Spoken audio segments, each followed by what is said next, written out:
Disclaimer.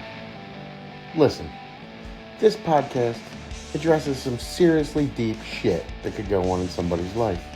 It's about abuse and abusive relationships. And it could be triggering. It could upset some listeners.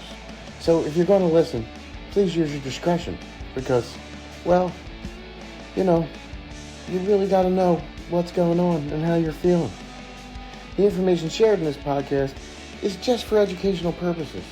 It really shouldn't be considered to be professional advice or therapy. I mean, this is just three friends and they talk about all the things, but it doesn't mean they know all the things. It just means they talk a lot. I mean, really, it's kind of what the podcast is. And listen, if you know somebody that's experienced abuse or is feeling unsafe, listen, we encourage you to seek help, find qualified professional help, or contact local support services. I mean, they're out there. Your well-being is important to everybody with this podcast.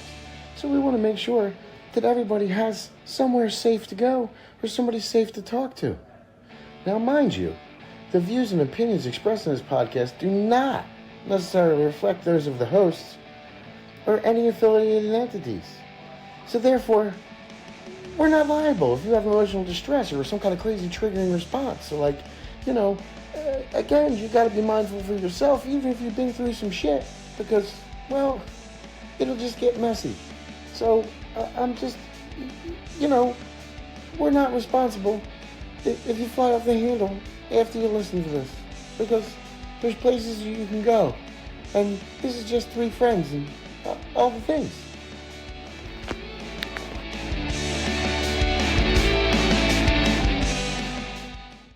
I'm gonna eat a dick, so Okay. yeah. Is that what it looks like? You're gonna make that. You should do a TikTok out of that. Right. This is the.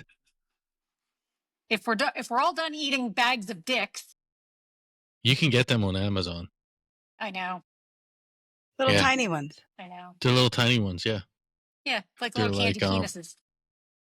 Well, or like really underachievers. So, There's that. whatever way you want to think of that. They're All called right. So, do mini we all dicks. know what we're going to talk about today? I mean, since Yep. this is our first go around, right? Yeah. I mean, yeah. Hey. Glad I wear my all yellow right. shirt again. Yes, and we all. Are you guys wearing the same outfits as yesterday? Because I am not. I am. Yeah. Yep. I did just in case, and I had it on, and I saw the text, and I was like, you know what? It's too late for that. We're just gonna keep on the shirt. So we're lucky I didn't show up in a bathing suit, literally like a sauna. Guess who avoided me today? I forgot to tell you guys. Who? The dad with the little girl. I guess he must have brought her. Yeah, who picked the wrong elevator, and no. yeah, he avoided the fuck out of me. He was like, "That's the guy." Yeah, he was like, they like, I was walking down the hallway, and he was like, "Come here, baby," and put her on the other side and walked all the way around me. Yeah. He was like, "No, that guy called you a loser, and you're a winner because you participated." No, sorry. Welcome to Three Friends and All the Things podcast. How's everyone doing today? Good. Fantabulous. Thank you for asking. How are you, good. Jay? Oh, I'm just peachy today. I'm peachy. Good. You're in a very good mood. Did you get a little something last night or what? I'm not answering that on air because my sexual sex life is we're like the Royals. We keep that shit locked down. Anyway, yes, Royals, baby. Yeah. Oh, I would love that. Actually, you want to talk about some news? Did you see what happened? That one of the Royals got accused of rape. It came King Charles. Now listen, it was which one? Because I don't know. It came as a flash.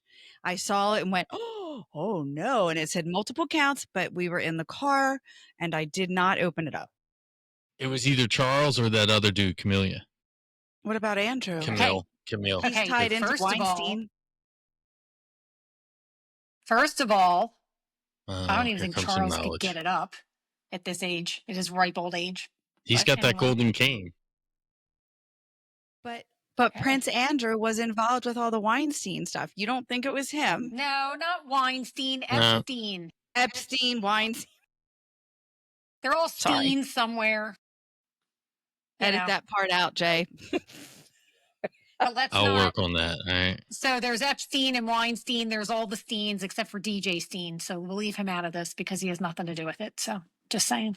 Okay. So Okay.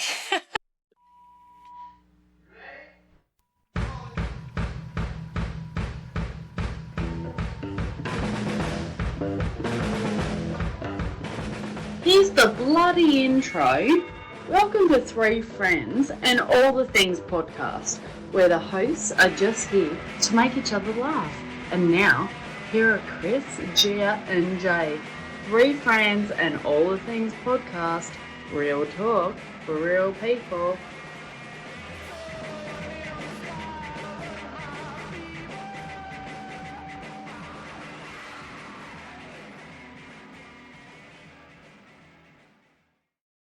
The content presented in this podcast addresses sensitive topics related to abuse and abusive relationships, which may be triggering for some listeners. Listener discretion is strongly advised. The information shared in this podcast is intended for educational purposes only and should not be considered a substitute for professional advice or therapy. If you or someone you know is experiencing abuse or feeling unsafe, we encourage you to seek help from a qualified professional or contact local support services. Your well-being is paramount, and resources are available to assist you. The views and opinions expressed in this podcast do not necessarily reflect those of the hosts or any affiliated entities, and we are not liable for any emotional distress or triggering responses that may arise from listening to this content. Okay. So what are we talking about today, Chris? We are going to have a very serious conversation about. Yeah, because we've started abusive- off that way. Let me tell you. We started off that way yesterday and it didn't end well. And my whole life was almost an abusive relationship with myself because I was so irritated. We are going to be discussing abusive relationships today. Awesome. Okay. Awesome. Well, let's get into it. Awesome. Okay. Well, who wants to So kick us I off say- here? So, Chris, why don't you read your facts? Because I feel like that works for us. When we're hit Okay. with hard knowledge, then we go into our bullshit, and I think that works. Okay. Okay. Yeah. Well, okay. So domestic and or dating violence is a pattern of controlling behaviors that one partner uses to get power over the other, right? So that's our definition of what it actually is, because I'm sure there's going to be a lot of listeners out there who, in typical fashion, oh, I'm not being abused, because they don't recognize the signs. They don't want to see it. They don't want to admit it. Or maybe they literally just don't know, because maybe they're making excuses for the partner. So a couple of facts that I found, each day in the United States, 3 women are murdered by a current or former intimate partner. It takes an average of 7 attempts for a survivor to leave their abuser and stay separated for good. That's amazing. That's Yes. amazing number. 7 attempts. Leaving is the most dangerous time in an abusive relationship. And That is- 9 yeah. times out of 10 too, when they go to leave those 7 times, they're getting the crap beat out of them, physically that's- or right. mentally, or both, Correct. Also, every 9 seconds in the United States, a woman is assaulted or beaten. In 60% to 80% of intimate partner homicides, it doesn't matter who actually did the killing. The man has physically abused the woman before the murder. The one thing that I would really like to touch on in this conversation is when abuse is said to me, when it's brought up to me, when I read about it, my brain automatically goes to, oh, here we go. It's the husband did it or the boyfriend did it or, the man did it, whatever. There are more than 2 out of 5 men who are abused by women. And I think that is something that needs to be brought to light. I mean, it sounds, it happens. It sounds ridiculous, really, because if you think about it, you have the 6'5" guy and a 5 foot tall woman. Who is going to believe that this little tiny thing is abusing someone almost twice their size? But it happens. And I think that this is something that So really I will needs. say, I will say this, that let's back up, but I will say I am one of those 2 men, and Okay. at least a couple relationships. And I will also say that it did damage where, not that I was physically abusive, but that I wasn't my nicest to people, because you turn everything off. You get to a point where you get this way, and we talked about this earlier. You kind of like lock down as a guy, and you don't talk about it because you internalize it, and it comes out as a bunch of different emotions. Come out as sadness, it could come out as anger. But I do want to touch on one thing, kind of back up a little bit, is we are talking about romantic relationships, but these could be family relationships. These can be friendships. There are plenty of toxic friendships, and I'm sure we can get into that too, as we go along. But as a man, I've dealt with a few things. It's actually kind of amazing to me, because it's always the guy's fault, right? It's always, oh well, she has a right to do that. She has a right to be angry. Can I just Um, interrupt you really no, quickly? go ahead. It's not always the guy's fault. It's portrayed as Hmm. being the guy's fault. It's not necessarily the guy's fault. It's portrayed that way. Listen, and Continue. to be fair about it, is there are guys out there who are just assholes and don't know how to treat a woman, a Mhm. frog, nothing. They just can't do it. Um, but I will say that I have experienced, I guess you can say, having a partner who has an addiction and would beat on you afterwards, Mhm. and that's not something I would ever tell. Like, I actually, I think I I told my closest family member, and she didn't believe me for years. Mhm. And Case in point. yeah, case in point. And but it was something, and I don't even think to this day she understands that I was physically beat. Like, and like, listen, I lived, but I've been chased around with a knife from this person. Um, of course, drunk, tried to bite me, scratch me, all those things. But honestly, I and I know this is probably the guy way to say this. I can take the physical thing, and I would keep quiet, and I would keep it down low, and I would keep all these things internalized, because I, I I didn't want to be embarrassed. I didn't want to embarrass them. Like, oh, maybe, and you go through this, Chris. It probably goes back to the 7 times. You go through this where it's like, well, they're gonna get better. They're gonna Mhm. fix it, and they don't. Um, but then I've also dealt with people or women who have degraded you and made you feel less of a man. Turn around and say you're not sexy to me because you don't make $150,000. I thought this would be like this, that, and the other. And what happens in those scenarios, guys or girls, right? We wanna plug up that hole of that person we love. So we Mhm. throw money at them, we throw everything, and you go in debt, and it takes a while to get your credit back and all of that. I've had some real humdingers. And I've always found too. The other thing is, like, I made a decision to end a relationship based upon, there was a threat, by Mhm. an ex on her side, and I removed myself and one of my children.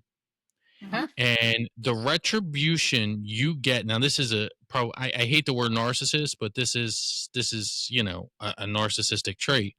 um, the retribution I got for doing that the smear campaign put on Facebook, the smear campaign, people got letters sent to them who knew me, and my family, friends, my work got letters sent to them saying this person's no good and that, and he's this and he's that.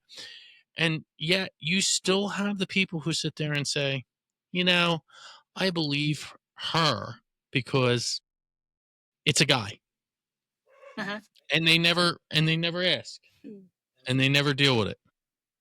So, it's a horrible thing. To this day, I still cringe if I think you've been in my presence once where I kind of cringed when I saw an ex, because, and it's not that I'm afraid of them or I had that anxiety, but I swear it brings like a PTSD. I swear it does. Well, it does, because it's actually kind of funny. I will bring up a funny thing. I can tell you that out of the 3 types of relationships that were toxic for me, each one of them had a specific text message that to this day, if someone has it on their phone, I literally kind of get that feeling in my chest. Yeah. And I'm just like, oh, you need to change that tone. And they're like, why? And I'm like, ugh. Right. So yeah, it's definitely a PT. Like I looked that up too, but we can get into that. So, cause that's just one thing. Like there's definitely guys, and I know you guys have your perspective too. At the end of the day, I just think that the ones who never let go, who keep going, keep bashing, always have something to say. I think those are the things that people need to look at. And listen, the one good thing about these relationships is it weeds out all the shit people from your life. For sure. Because they're the ones who don't ask, don't want to know. They just want their narrative the way they want it. Right. Yeah. Can I just interject here? No, go ahead. Yeah, I'm done. I did find, now that, because you brought this up, I did find some do's and don'ts on what to do. If you think somebody that is in an abusive relationship, do not wait for your friend to come to you. Do not judge or blame. Do not pressure your friend. Do not give advice, and do not put conditions on your support. What you can do is go to the person and ask them in a private setting, express your concern, listen and validate, and offer your help. They are the things that you can do, but don't sit there and be judgy McJudgerson over it, because, you don't know both sides of the story. And, there's 3 sides to the story. There's side A, side B, and then the truth, because it's going to get blown out of proportion a little bit on either side. I think, when people tell stories, there's always going to be a part that's either included that's not true, or a significant part that's left out. And that could change the whole narrative of the situation. So just don't judge, be supportive. If you think someone is being abused, ask them, but do so in a private setting where you know that it's going to be safe to ask them. Yes. And we're going to have numbers up during this video as well. But I do have a bunch of phone numbers, additional resource phone numbers to provide. Good. Okay, good. And I want to get into... Sorry, not at this moment, but we can put them up on the screen when all of this gets edited. I do have the quite a few phone numbers here. But I do want to get into, I feel like, I'm hoping even the little bit that I said, and I'm sure I'll say more, but I want to know, Gia, what was your experience with a toxic relationship, if you've had one? I we know each other pretty well, so I'm going to stop right here. Go ahead. Yeah. Well, I guess the reality is it probably took me a really long time to be able to talk about things out loud. I think, Chris, I told you some things maybe just a couple of months ago after all these years, right? So yeah, I was going to marry someone who, I guess the batteries died in my ring light there. Oh, there we go. That's better. Who turned out to be a ripping alcoholic, much to Jay's experience. And not only was that happening, but he was quite abusive as well. He was very controlling. So much so that we were in a house that we couldn't afford. And I will say I never wanted that home. I didn't even like it. But I figured out how to put all my money down, all me, onto that home. I was working. He fixed it so I didn't have to work. So I didn't.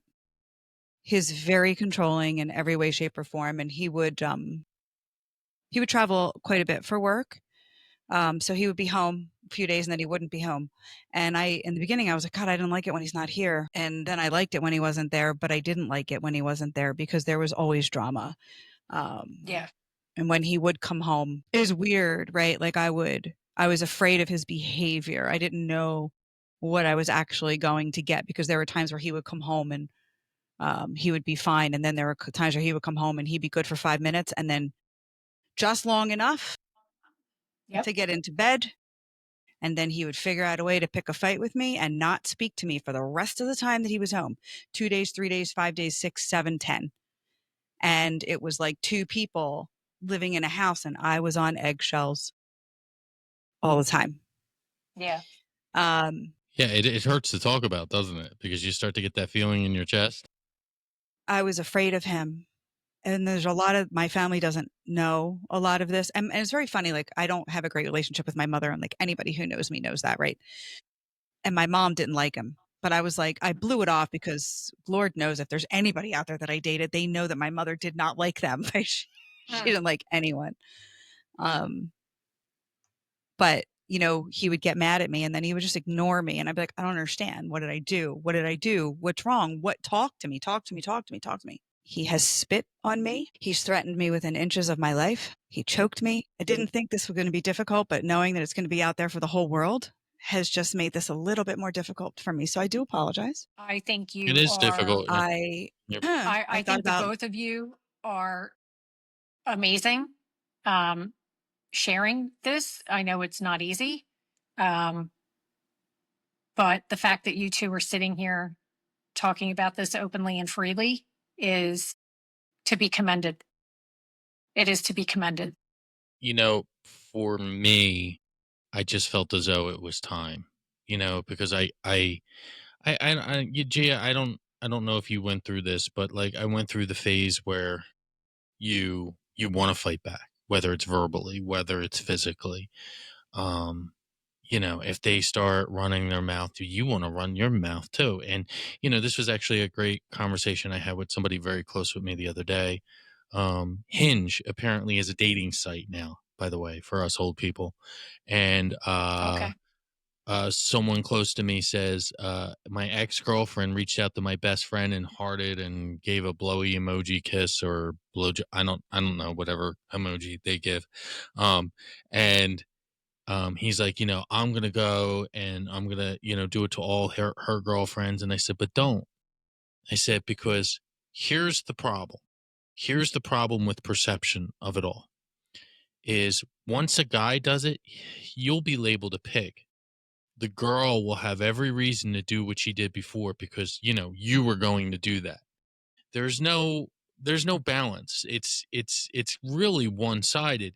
And then you've got someone, you know, you got someone like Gia who, you know, was afraid, you know, and I hate that, but it's almost like that, what is it? The woman who cried wolf type thing or the boy who cried wolf. So that's funny that you say that, right? So I thought about leaving. I wanted to leave. And I knew I had to leave. And a lot of things started to happen, right? I couldn't go home. My mother would not allow me to move back home. And I will never forget that. I had nothing to be able to leave and find my own apartment. In the end, what had happened was he stripped me of everything. Mm-hmm. Everything that I had. I walked away with like a dresser and a chair. Mm-hmm. I can remember sitting there saying, how did I become a statistic. I'm pretty sure I wasn't raised that way. How did that happen? So I guess what I'm trying to say is that you don't realize until you're in it. And then you say, how did that happen? Yeah, 'cause when you're in it, you don't realize you're in it either, and then you're out of Right. it and you're going, what the hell? Because that's the other part of it too, is your brain is so scrambled. You don't know what's real. You thought you were doing everything right, and it was just told you were wrong over and over. No, that's wrong. Why do you Because think that? It's the abusers change the goalpost to suit them.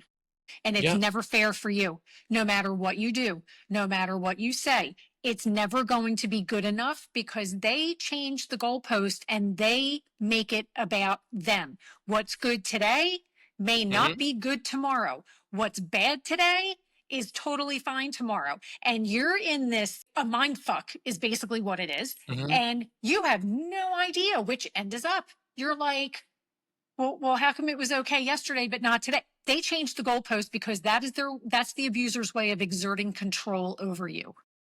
That is what they do.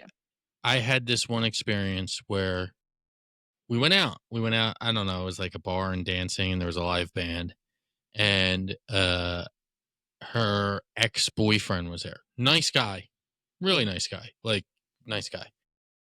She goes on the dance floor and starts grinding up on him from behind, like grinding up on him. And I walk over, I'm like, this is not right. And as I walk over, she goes, if I remember correctly, this is the way you used to like to do me. And here's the embarrassing part.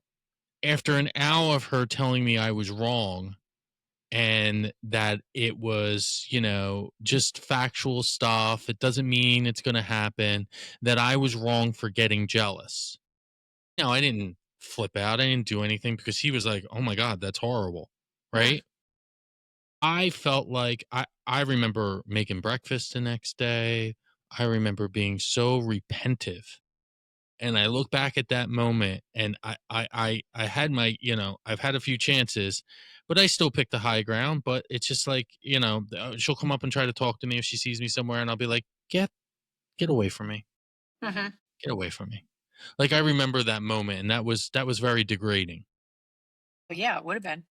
Yeah, but it messes with the reality of everything. It messes with. Well, yeah. So, in the end, he left. And when he left, he took everything in the house, which was absolutely bizarre because everything was mine. That is. With the exception of very little that we purchased together. And when I mean very little, I mean very little. My money went down in the house. He needed a new pickup truck. I made sure he had one of those. I bought it. Then he wanted another one. He forced me to co-sign for him on the truck, on a new truck. He needed a new tractor. I mean, so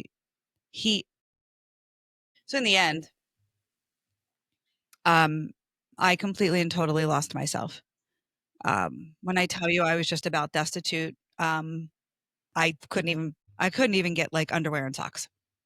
The insurance was canceled on my car. I was crying. I didn't know how I was going to get that because I had to go to work, and because I had eventually gone back to work and I wasn't making any money. And it just led to me not even knowing who I was for a very long time, and then tried dating again. And, now I could see that I wasn't okay. I just wasn't who I am. And that was one of those things when we talked about moving away and coming back, right? Like, I had to do that to become who I am now. Right. Yeah.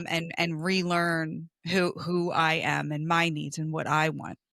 It took me, there are still times, and we talked about that PTSD. There are still times where I'll stop and I'm, loud noises scare me. Dropped something in the kitchen the other day and I jumped and I screamed. Scott looked at me like, are you okay? I dropped the thing. I think that there because are it some hit you things out of that nowhere. will never, right. And you don't even know what it really that is, right? Like, Right. and Well, it takes a that's minute. all your learned behavior from the toxicness, Right. hitting the Yeah. right, hitting the right notes, you know? And so, I mean, it is what it is. Listen, we tried to record this yesterday. We had some trouble in this starting of recording, and the two of you bantering and me just listening. It triggered something within me, and I didn't know that. It was when Chris said she was going to hit me in the face, wasn't it? I felt some Good thing type I'm of a way, couple and hundred like miles away. Yeah. a couple hundred, 7. Yeah, There are and the Go ahead, there are Chris. telling signs. There are telling signs to look out for. Controlling behavior. Weapons. Okay. Weapons. Controlling behavior. They'll frame it like they're just being protective. But then your choices feel like they need approval by the abuser. It's like no matter what you want. And Yeah. It's it could start with the littlest thing. Like, I had someone tell me, my mom taught me to wash clothes when I was 10 years old. Right? I know how to wash clothes. Like, seriously, it's not rocket science, but it's one of the things as a dude I'm proud of. Right? I was told repeatedly I did not do the wash right. And I worked so hard to get that wash right. And I was told, no, it's not good. It's not good. It's not good. But like looking back at it now, it shows the control, because they wanted that control. They wanted to tear you down at every little thing. Every little thing. There's extreme jealousy. They might question every interaction and become upset when you talk to others. And over time, you start to avoid certain people because you don't want to set them off. There's That happened to gaslighting. me. Yep. Gaslighting and manipulation. Mm-hmm. You find yourself apologizing a lot, even when you're unsure why. You constantly feel confused after arguments and begin doubting your memory. And gaslighting might be slowly distorting your sense of truth. There's blame shifting and refusal to take responsibility. They are always the victim in every conflict. Always. If they twist stories to make you feel responsible or guilty for their action, the blame shifting could be a toxic pattern with them. There's isolating your support systems. You feel like your world is shrinking, your friends fade, calls go unanswered, invites are declined, and you realize your partner is the only constant person in your life. And if you feel that way, or if that's what is happening, that is a type of abuse. There's verbal and emotional cruelty. You hesitate before you share anything. You're bracing for sarcasm, put downs, or an eye roll. If the conversation leaves you feeling small, nervous, or dismissed, emotional cruelty might be creeping in. Cycles of abuse followed by affection. Every hurtful episode is followed by a massive display of affection. Gifts, apologies, words, doesn't matter. If you start measuring the good times as proof, it is not that bad, you might be stuck in a harmful cycle. The question is, why do people stay? They stay for reasons that are deeply emotional, personal, and often tied to survival. It's not about weakness. I will stress this again. Staying in an abusive relationship is not about weakness. It is about fear, hope, love, and uncertainty all tangled together. Yep. And it's part of that too is, at least for me as the guy, and I don't know if it's different for you guys, but for me it was, well, I can prove I can do better. I'm doing so poorly. I could do better. I could do better. I could get the laundry right. Oh, I can get the right wine picked out. Don't worry, I can do it. And no matter what you do, it's just it's not, and it's a constant tear down. It's a constant put down.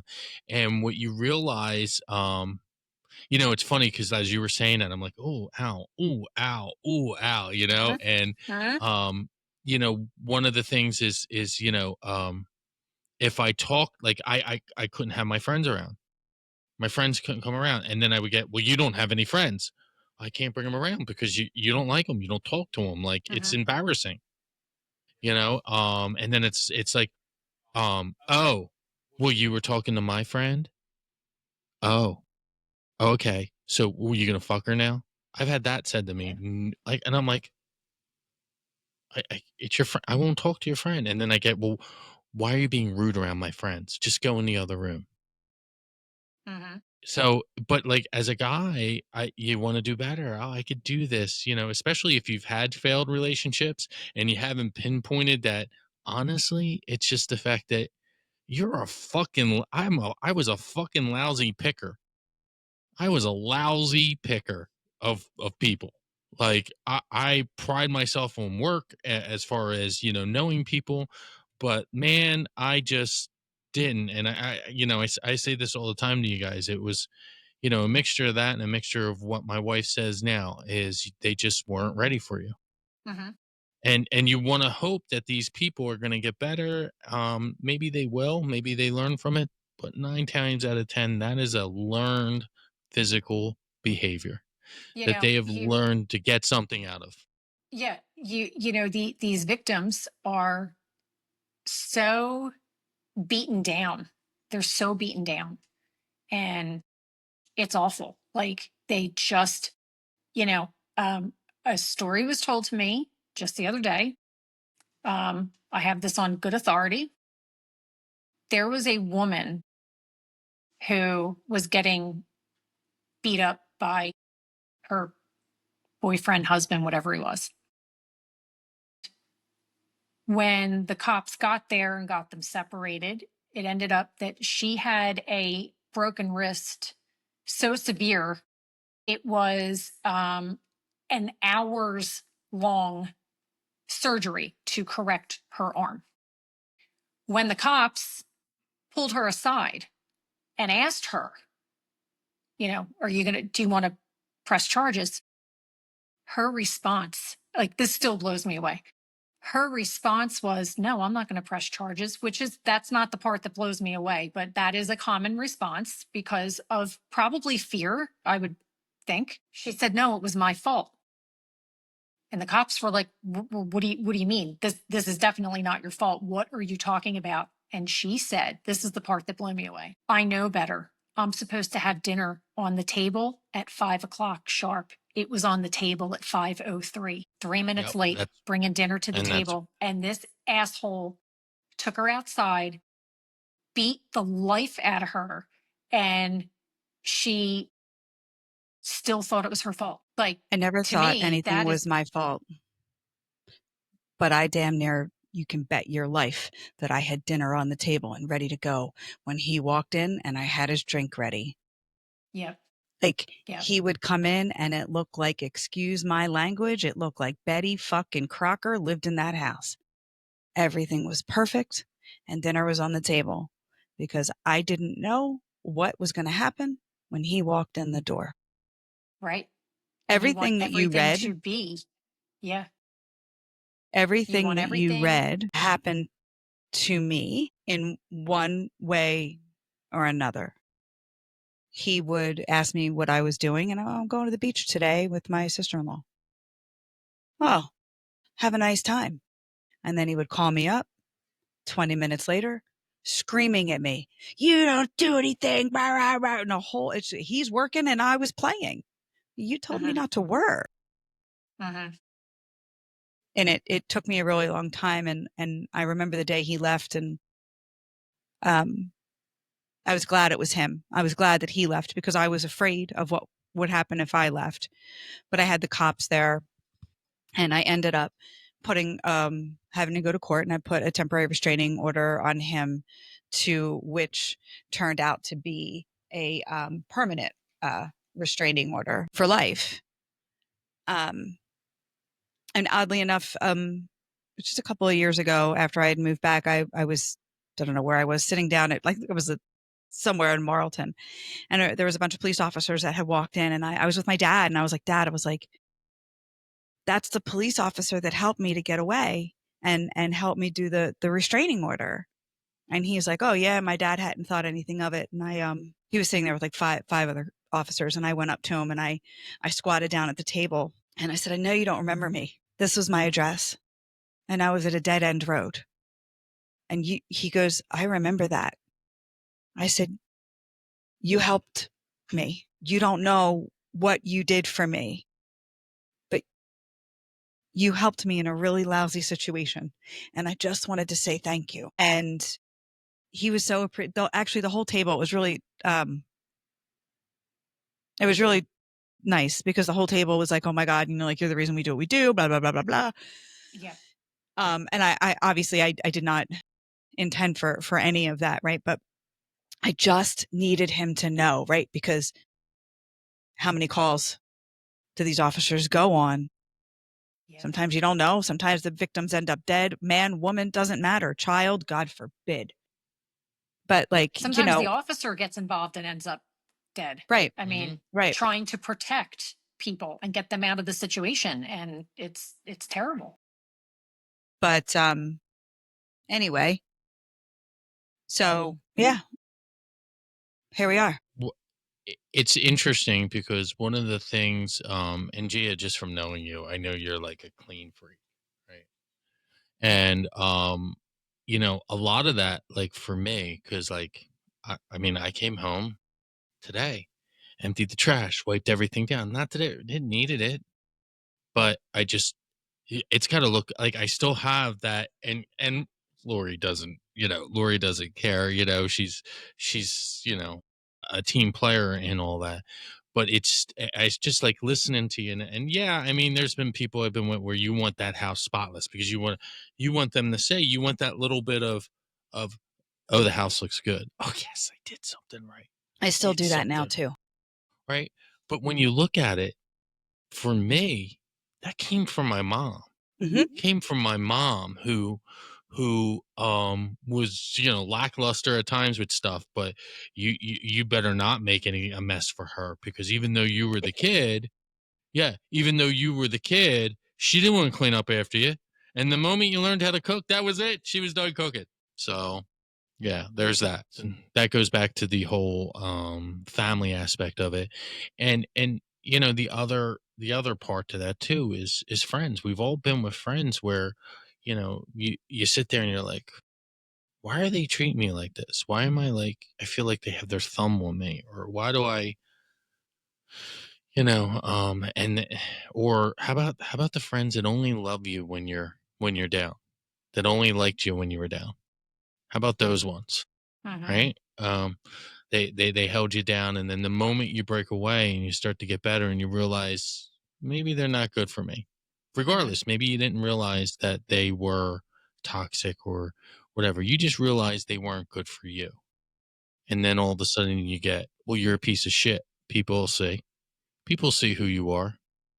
Yeah. Well, here we are, all the pieces of shit, Right. and we still have we still have people who look at us and go, wow, he's a good dude, she's a good girl. Yeah. So just something to think about. Yeah. These people have a Jekyll and Hyde personality. That's what they really do. And you don't want to say someone's narcissistic, right? Because they're a narcissist. 1% of the population is literally a narcissist. We know that. Is there narcissistic traits? I guess. Gaslighting, that's totally a real thing. And I swear to God, people do that. They don't even know they're doing it. But all these things add up and twist your brain.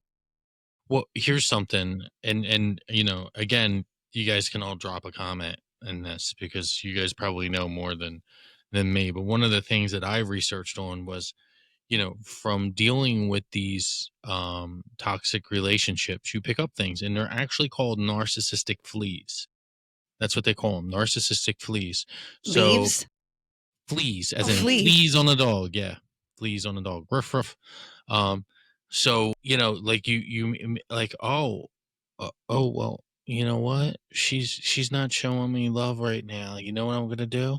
I'm gonna make her clean the kitchen. And then you feel dirty afterwards, and you're like, ugh, I feel like them. So there is such a thing where you pick up these habits, and gaslighting, I'm sure, is one of them. But in the end, and correct me if I'm wrong, in the end, it comes down to, you got to figure out who the fuck, you got to remember who the fuck you are. And it doesn't matter what these people say, and those people we were with, or family members, or friends, or their friends. Like, I can't, for 3 years, I was persecuted on social media to the point where I didn't even want to go out. And then one day it clicked. It really just clicked. The whole time I knew that wasn't me. And I think at some point in a couple weeks ago, you guys were like, well, is that true? And I'm like, no. And they're like, well, then why does it bother you? And that's when I realized I started kind of slipping down that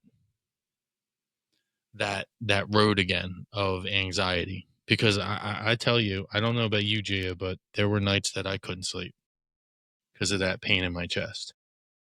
I spent a lot of nights not sleeping. I spent a lot of nights crying. I spent a lot of nights fearing for myself. You know, it takes a toll on you. It takes a toll on you physically. It takes a toll on you mentally. It takes a toll on you emotionally. It takes tolls on your entire body. And yes, I had lack of communication with my friends. He did that. And then I was embarrassed. And I mean, look, Chris, we would hang out. I never told you. What was it, 2004? Mm-hmm. The hell was that? Yeah. Did you hear that? Yeah. You know, and now it's 2025. It took all this time for me to tell you. And I remember that day, and you were like, I had no idea.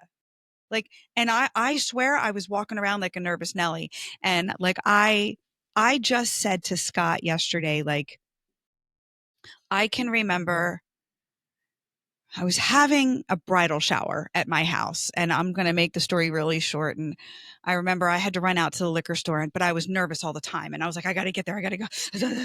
Like, I just was amped up all the time.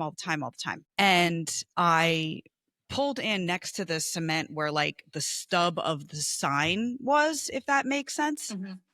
Mm-hmm. And you know how like when you pull next to like the concrete, I don't even know what it's called, but in a parking lot, there's like a long thing next to you. Well, I pulled out and I was in such disarray.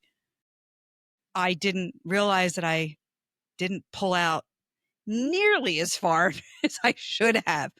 Hit the gas because I had to hurry up and get home, ran up on the curb, got my car stuck on the big metal stump thing. I was like, and then I instantly started crying because I was like, well, what am I supposed to do now? I had no idea. When I tell you that I couldn't function. And then once I was like single, I guess I wasn't eating. I didn't know that. Mainly because I probably couldn't afford food. Really. I wasn't eating. I remember eating canned tuna and like a cucumber for lunch. I had 2 jobs. And then I can remember I was 105 pounds. And my family was like, geez, you look like you're a little sick. Are you okay? I'm like, Yeah. I think I look great. Like I had no idea. And then all of a sudden people are like, you look great. And I was like, cool, I'm going to keep this up. It's not what And it then it was like, was. do you have cancer? Like, are you Right. sick? I Are was you just dying? nervous and I Yeah. wasn't eating and I was on edge all the time. And like I said, I just told this story to Scott yesterday. And I'm going to tell you right now, I got home yesterday and I told you that was like a little PTSD trigger thing for me. It was a whole thing at the house yesterday. And he had to grab me, look at me and go, you're okay. Everything's okay. I'm not leaving. I'm right here. Yeah. It was a whole thing. Okay. I'm done on my soapbox. I think I want to say 2 things. I think one of the I think Gia, we dealt with it yesterday where Lori was saying something and she brought something up and she goes, no, he's just fair about everything. And I was like, oh, that was a compliment. And then you think about it and you're like, no, that's just who I am. Like, I mean, it was really nice of her to say that, but it is like, we're all fair people. So we can't let these people get in our heads, and we have to be better than that. And we have to remember who the fuck we are. And to the rest, I really, truly hope you get the help and you find the happiness and all the holes in you are put back together. But have a great life and still stay away from me. That's all. Yeah, it's a really, it's hard to navigate. There are resources out there to help. If we will put the phone numbers up, and let everybody know. There's several phone numbers I have here. Reach out to us. I've seen so many things, recordings and stuff, people calling the police. There's a domestic going on in their house, and the person calling is like, oh, I'd like to order a pizza. And they keep the operator on the line long enough, the 911 operator, that, they're like, at first the operator's confused, like, no, you called the wrong number, blah, blah, blah. And then she's like, and then the caller is like, and I will say, the recording I've heard is a woman. So obviously she's the victim in this particular situation.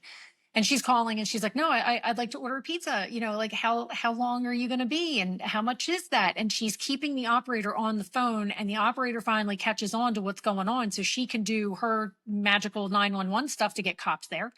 And, there's ways to go about doing it. However, there are a lot of times where people are trying to make these phone calls, but the controlling abusive party in the situation, whether it's a man or a woman, either or, they're hovering, they're controlling, they're listening. Mm-hmm. And you're so nervous. You're so nervous that you're trying to make this phone call, and you don't want the person to know, because you don't want to set them off already, like, more than they already are. And you're trying to make this discreet phone call, and you're nerve-wracked. You're worried you're going to say the wrong thing. You're praying to God that, whoever's on the other end of that phone is going to be picking up on your cues, so there are ways to do it. There are resources out there to help. If you need to talk, email us, not a problem. If you're looking for resources and you can't find any, email us. We will help you. We will help you find the resources that you need. Again, we are not professionals. We are not doctors. We are not lawyers. We are not therapists. We are not cops. We cannot fix it. We can help you. We will do what we can to help you. But please keep in mind that we are 3 friends getting together, just talking about topics, but we are here for our listeners. Anybody who wants to reach out to us, drop us a line. If you need help, by all means, whatever it takes, we will help you find the resources that you need. Go to somebody that you trust. Go to the police. The police will help you. I know sometimes, like, I feel like the police get a bad, they get the shit end of the stick on this a lot of times. And, it's like, oh, we can help you. And then the victim ends up dead. And it's like, well, what good were the police in this situation? Well, they can't fix everything, but they are there. That is their job. They are there, and they will do what they can to help you. They will find you a shelter. They will find you, places to go. If you have kids, please don't subject the children to this. I don't know if either of you have ever seen the movie The Burning Bed with Farrah Fawcett. I think I'm good. Yeah. The Burning Bed I saw was on Pornhub. So. Yeah, okay. Farrah Fawcett. Alrighty. Yeah, well, Farrah Fawcett started dating this guy. He was nice. And then one day, he shoved her, smacked her, whatever. And she was just kind of like, oh, and then, a little while later in the movie, he's like, oh, come on, honey. He's like, I didn't mean it. I love you. And she turns around, she's got a black eye, and it just got worse and worse and worse. And they ended up having 3 kids. And he was just beating the hell out of her, like, at every turn, like, for no reason. Like, so there's one scene, she's sitting at the dinner table with the kids, and they're all being quiet because dad's asleep. And he gets up and comes into the kitchen, and you can just see the fear over all of them. And he gets a beer can out of the fridge and walks over to her right in her face. And he like opens up the beer can, and just that noise, and she flinched, and he was mad that she flinched, and he backhanded her and it started all over again. Make a long story short, she had about enough of his shit. So she goes into the bedroom one night while he's sleeping and she pours gasoline around the bed, lights the Oh, I bed did see on. this actually. Yep, Yeah. lights it Yeah, on still fire didn't see and it. kills Still him. don't want to. Okay. And she kills him. And his parents basically stood there in court and said that like she made it up and it wasn't all that bad and he didn't mean to do it and he didn't deserve the ending. Yeah, he did. He totally deserved it.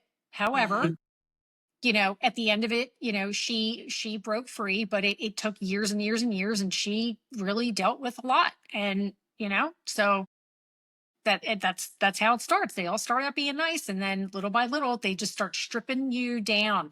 They break you down and they take everything from you. And it's sad. Truth. So Mhm. with that being said, sorry to end that on a horrific note. However, we do Yeah, I have felt like we were trying to go up with sorry, it, and sorry, yeah, but you just went into dude was in yeah, bed, fire everywhere, smelled bad, skin burnt everywhere. It was just horrible. sorry. Yep. I just went total dark. Sorry about that. Well, and I'm over we do here with a have- half a smirk, Sorry. not because of what you're talking about, but I can see Scott out there and he's looking at the dog and they're running around and doing all the things. So I apologize that you're talking about something really serious and I'm over here like, yeah. We do have a couple Anyway. of phone numbers. We will supply. We have the National Child Abuse Hotline, the Domestic Violence Hotline, the Sexual Assault Hotline, Suicide Prevention Hotline, Substance Abuse and Mental Health Services Hotline, Hotline. And we hoplines. have a crisis. Spit it out, Junior. And we have a crisis text line, which we will provide. So we'll make sure that all those numbers go up on the screen. If And you they'll need go help, in the again, description as well. Yeah, they'll Yes. go in the description as well. So that way you guys can always hop in and grab it. And listen, you know, we all touched on this. This is we really do, like, you know, we all grew up in a small town, Echo, New Jersey. And for the most part, we're all still here. I mean, you know, Chris is a little bit away, but she has family here, comes here a lot. And anybody in this area who needs help, and you know, we will be there in a heartbeat. Like we really truly believe that you've got to start somewhere. And in this crazy world today, I feel like if we can add awareness to it and tell our story, and maybe that helps somebody, maybe that turns, instead of 7 times, maybe it's the 3rd time they get out, you know, just something to think about. But we So- are real people and we are small town people. We've all been friends for a very long time and it's happened to us. So if it can happen to us, it can happen to you. So, you know, and the most important point I want to drive home in all of this is that whatever the case is, it is not your fault. It is not your fault. It is the fault of the person who is abusing you. There's something in them. They have the problem. It is not you.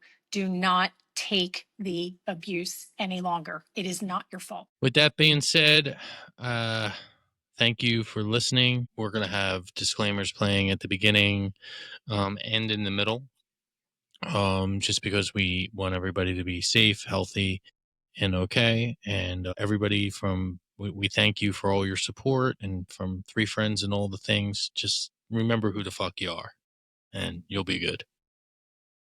Have a great day.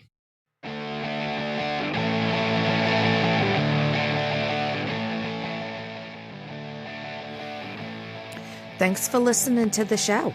Be sure to like and follow us on Facebook, Instagram, TikTok, and YouTube. See you next time on 3 Friends and All the Things podcast. Real talk, real people. New episodes drop every week, so hit follow, leave a review, and tell your messiest friend to listen too. You know the one I'm talking about. Until next time, keep it real, keep it loud, and keep doing all the things.